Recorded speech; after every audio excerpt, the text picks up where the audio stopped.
Running has completely changed my life, but not without some forms of setbacks and challenges along the way. 2 months ago, I ran my first half marathon, the Surf City Half Marathon, in 2 hours, in under 2 hours. And 2 weeks later, I injured my hip running. So now I find myself at a point where I'm like, can I still do this next half marathon that I signed up for that's in 6 weeks? And I trained for 4 weeks for that first half marathon. So for you to understand this and get exactly where I'm coming from, first I'm gonna explain to you like how running changed my life.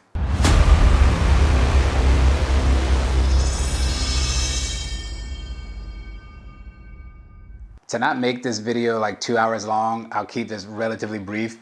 But basically running instilled discipline into my life in ways that I never thought possible. It basically made me realize that if I can run when I don't feel like it, which I did a lot during this half marathon training block, then you can do anything when you don't feel like it. And that translates into your daily life. So it translates into tasks at work, it translates into chores at home, schoolwork if you're still in school. All these things motivated me, and I was still in school when I was training for my half marathon. But it changes the way that you think about things. So for example, if you do the laundry when it needs to be done, fold it and put away, do the dishes when they need to be done and put them away, sweep and clean, take the trash out, all these things set you up for success the next day. So when I get up in the morning at like 4 o'clock in the morning for a run, I to go to the gym, I'm getting up to a clean home where we've taken care of everything.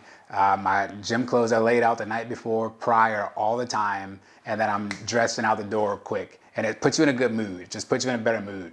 So same thing for work. There's lots of phone calls that I want to make at work. There's lots of emails that I want to send and meetings that I want to have. But I do them first now because of the mind state that running has given me. You do the hard things first, and then rewards typically follow. So this is the overall goal that really started my whole running journey, my serious running journey, because I would just run here and there, right? But so we were in our neighborhood, and a neighbor who runs just started telling me different distances from here to here, from here to here. So two things he said was from our neighborhood to Huntington Beach Pier is 10 miles. So I was like, that sounds like a challenge, I'm gonna do that. But then he went on and he said, if you run from Huntington Beach Pier to Newport Beach Pier and back, that's a half marathon.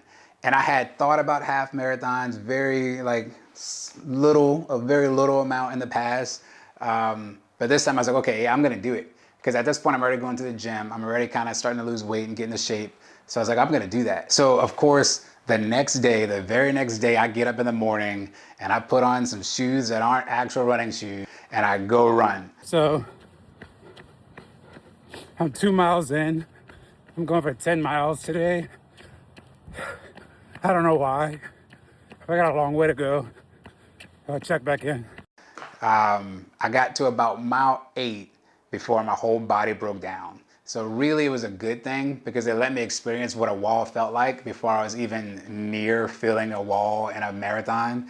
But basically I didn't hydrate properly, shoes weren't proper, clothes weren't correct, no carbs, no energy fuel, no energy sources. And these are all things that I learned along the way when I started my half marathon training block, where my buddy Mike made this half marathon training plan for me. And when he gave me this plan, I took it very seriously. And I think that that's something that I may need in my running journey. I need a plan to say, I need to do this, I need to do this, I need to do this.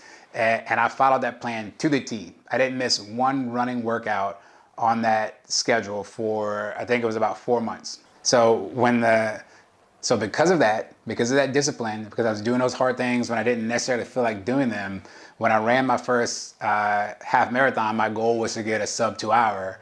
And then when I ran it, and this is a whole another story that I could really go down, but when I ran it, I ended up running in 1 hour and 57 minutes. So really good time. I'm super proud of that time.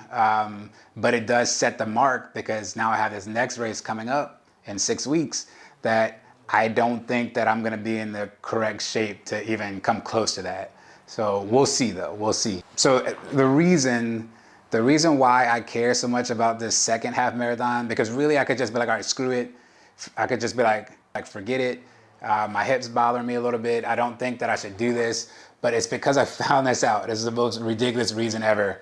But I found out if you do the Surf City half marathon or marathon, the OC marathon or half marathon, and then the Long Beach marathon or half marathon, you get like an additional special medal or like a beach challenges medal. So my goal for this year is to do all three of them so I can get the extra medal. That's literally it. That's the main reason I want to do it, because the ultimate big goal is the full marathon by the end of this year.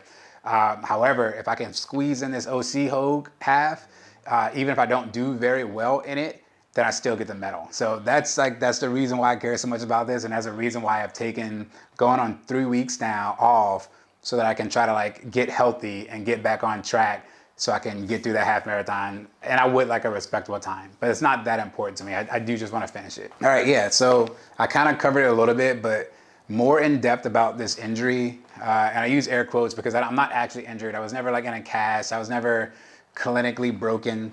But what it is I think it's like maybe a strain or just from overuse. Or maybe I've been extending too much on my stride. But what it is a tightness in my right thigh, and I only feel it now when I run over 3 miles, which is still concerning because the half marathon is 13 miles.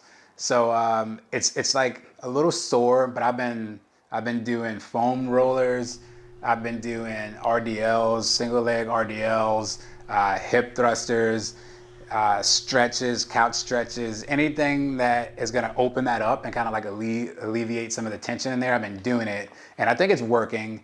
I would say that right now I'm at about 80% back to normal, but I'm still taking it day by day because I don't want to like overdo it and then end up costing myself weeks or months completely out of running, because then I'll just be 100% starting again from scratch. So because of that, right now the goal isn't speed. The goal is just finishing and then still feeling healthy. And that's still the mind state that I'm taking whenever I do run again, which is maybe gonna be tomorrow, Tuesday. Just slow and steady, get through 3 miles and get back home without any pain or discomfort. Once I feel that, I'll do another 3 miles, maybe another 3 miles, and then start going up to 4 or 5. Try to increase it by like 10%, but I only have so much time before this next half marathon.